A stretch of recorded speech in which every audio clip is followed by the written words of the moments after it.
Masechet Nedarim, traité Nedarim, Daf Pevav, feuille numéro 86, nous sommes à la feuille 85, 4 lignes avant la fin. La Gemara dit Vechi Hamra Hachi Katsha.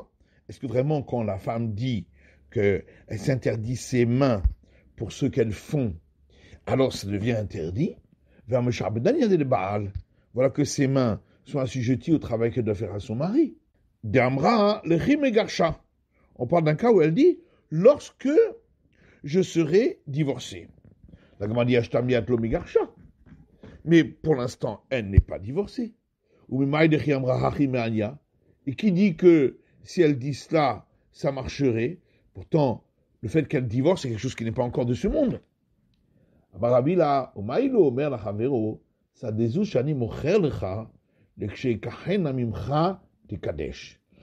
dit, mais voilà, si quelqu'un dit à un autre, ce champ que je vais te vendre, lorsque je te le rachèterai, il sera sanctifié.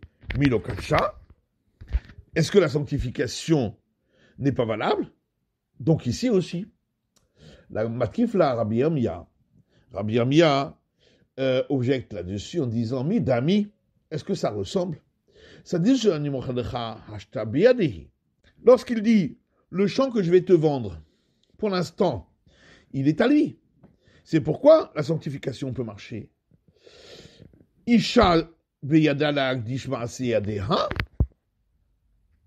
Mais la femme, est-ce qu'elle a la possibilité maintenant de sanctifier le travail de ses mains? Voilà qu'il a assujetti au mari. Alodami, en vérité, notre cas ressemble plutôt, et là, l'omer achavero sadezou chez Martha chartilecha, lekshekachena mimcha tagdish. À celui qui dit à un autre, ce champ que je t'ai vendu, le jour où je te le rachèterai, il sera sanctifié. Mikacha, est-ce que effectivement il est sanctifié? Qu'il ne l'a pas mis damé. Là-dessus, le Rapapa rétorque en disant, mais est-ce que ces deux cas se ressemblent? Gabesvina, psikamiltayu. Concernant le champ qui a été vendu, c'est une vente complète. Gabeisha mi psikamilta. Concernant la femme, est-ce que la possession du mari est complète? C'est juste que ses mains sont assujetties au mari. Alodami, la lomer la chavero. Donc ça ressemble au cas de celui qui dit à un autre, ça dézoue chez Mishkantilecha, ce champ que je t'ai donné en gage, le Kshev Denamimcha Tagdish, lorsque je l'aurai libéré, il sera sanctifié. Milokacha, n'est-il pas sanctifié? Là-dessus, Rav Shisha Bered Ravidi pose une question en disant, Midame, est-ce que ça ressemble? Sade biado livdoto.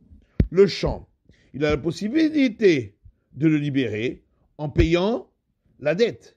Isha biadal garesh. Est-ce que la femme a la possibilité d'être divorcée? C'est au mari de décider. Alodam ya ela lomer chavero. En fin de compte, ça ressemble à celui qui dit à un autre, Sadezou chez Mishkan tilecha le'eser shanim. Ce champ que je t'ai donné en gage pour 10 ans, le kshev denamecha tagdish. Lorsque je le libérerai de chez toi, il sera sanctifié. Milokacha, n'est-il pas sanctifié? Matkifla Ravashi midame. Là-dessus, Ravashi dit, mais est-ce que ça ressemble? À Tam Kaitz, là-bas, il y a une date limite. Ishamit la Ketsuta. Pour la femme, est-ce qu'il y a une date limite? Je peux rester marié toute sa vie? Et là, Ravashi, Shane Konamot. C'est pourquoi Ravashi dit, pour les vœux, c'est différent. Des Rikdushat Agouf d'Ami. Parce que c'est considéré comme ce qui est sanctifié par sanctification du corps. Qui est Rava, et comme dit Rava, Dama Rava, car Rava dit, Hekdesh, la sanctification par sanctification du corps, Chametz, et l'interdiction à Pâques de la pâte levée, le Shirchour, et la libération d'un esclave, Mafki'in Mideh Sha'abud. Tout ceci enlève l'assujettissement financier au paiement d'une dette qui était appliquée à ces éléments.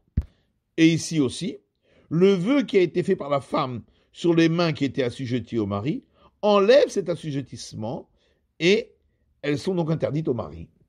Alors la Gemara dit, la malishema igar shena, Mais alors pourquoi Rabbi Yochanan ben Nouri a dit, peut-être va-t-il la divorcer, et à ce moment-là, ça lui sera interdit.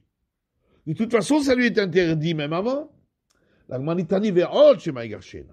Il faut dire, en plus, même si on va dire peut-être que les sages ont donné une force plus grande à l'assujettissement au mari, et qu'elle s'applique même dans un cas de vœu, mais il reste toujours le fait que peut-être va-t-il la divorcer, et dans ce cas-là, les sages appliqueront l'interdiction au mari. Matitine, Mishnah suivante. Nadra Ishto. Si sa femme a fait un vœu, mais ça vaut chez Nadra Bito. Et le mari a pensé que c'est sa fille qui a fait un vœu, et il a annulé le vœu. Nadra Bito, ou bien c'est sa fille qui avait fait un vœu, mais ça vaut chez Nadra Ishto. Il a pensé que c'est sa femme qui avait fait le vœu, et il a annulé ce vœu. Nadra Benazir, ou bien la femme avait fait un vœu d'abstème, mais ça vaut chez Nadra Bekorban. Et le mari a cru qu'elle avait fait un vœu de s'interdire quelque chose comme un sacrifice, ou bien Nadra Bekorban, elle avait fait un vœu de s'interdire comme un sacrifice, mais ça vaut chez Nadra Benazir. Et le mari a pensé qu'elle avait fait un vœu d'abstème. Nadra Bitenim, ou bien elle avait fait un vœu de s'interdire les figues, mais ça vaut chez Nadra Mina Anavim. Et lui a pensé qu'elle s'était interdite les raisins. Nadra Mina Anavim, ou bien elle avait fait un vœu de s'interdire les raisins, mais ça vaut chez Nadra Mina Te'enim.